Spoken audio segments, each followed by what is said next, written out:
very much for the invitation to the Boeing's booth. Yeah. And first of all, I would like to ask you to describe briefly the current footprint of Boeing in Poland. Yes, so as you can see, standing in front of this, we've had 35 years of success already in Poland, and we are working towards new opportunities, especially in terms of F15EX.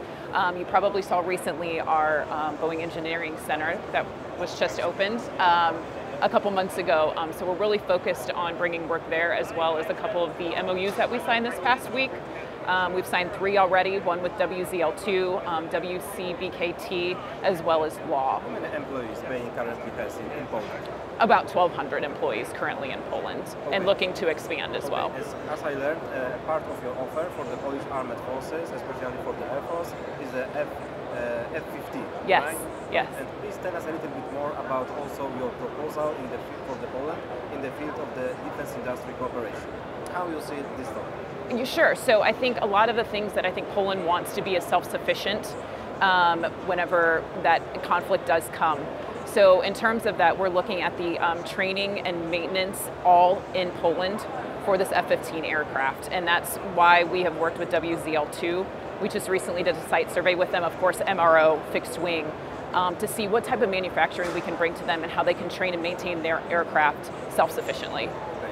Did you already start some talks with the Polish companies about this? Oh yes, we signed 3 MOUs this past week, WZL2, WCBKT, as well as Law, and we're working on a few others as well that will be announced at a later date. And this agreement, what's about this agreement? MOU is just a partnership that we're going to work together in the future on specifically F-15. On the field of the MRO, right? Correct, yes. Thanks. Yeah.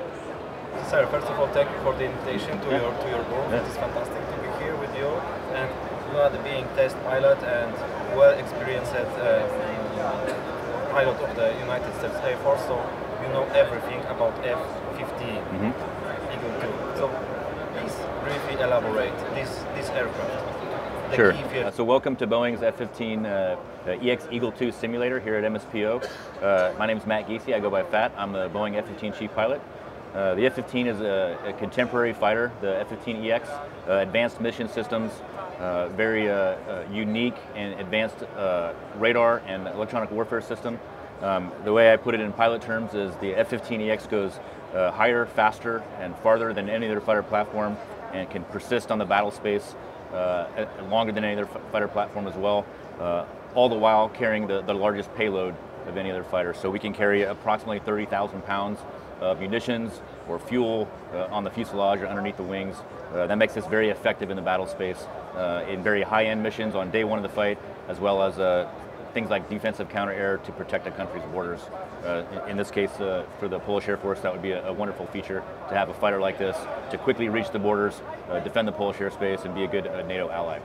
Please tell us a little bit more about key tactical capabilities delivered by this aircraft to the Air Force. Okay. So the key capabilities of the F-15EX relate to battle space effects.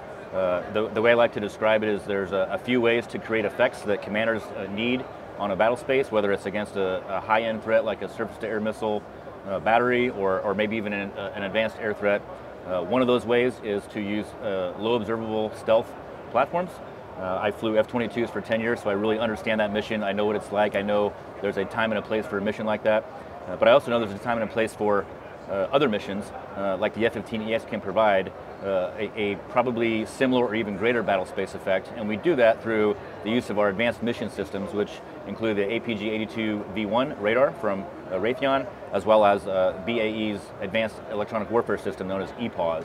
When you combine those two systems together, we create electronic attack and electronic effects on the battle space that allow the entire strike package to be more effective. The F-15EX, often classified as an air dominance fighter, what that really means is we can be in the battle space and effectively sanitize the airspace, allowing for the rest of any sort of strike package or troops on the ground to be effective in any sort of high-end fight. To me, air dominance, what it really means is to maneuver kind of with free will in the battle space, and we do that because we go high, we go fast, and we use these advanced electronic warfare systems and advanced radar systems to put a lot of targets in our system and allow us to shoot a lot of weapons I also believe that air dominance has to do with giving weapons what we call kinematics, so energy to weapons. Because we go high and we go fast, we can provide the energy to those weapons that allow them to be more effective at striking targets.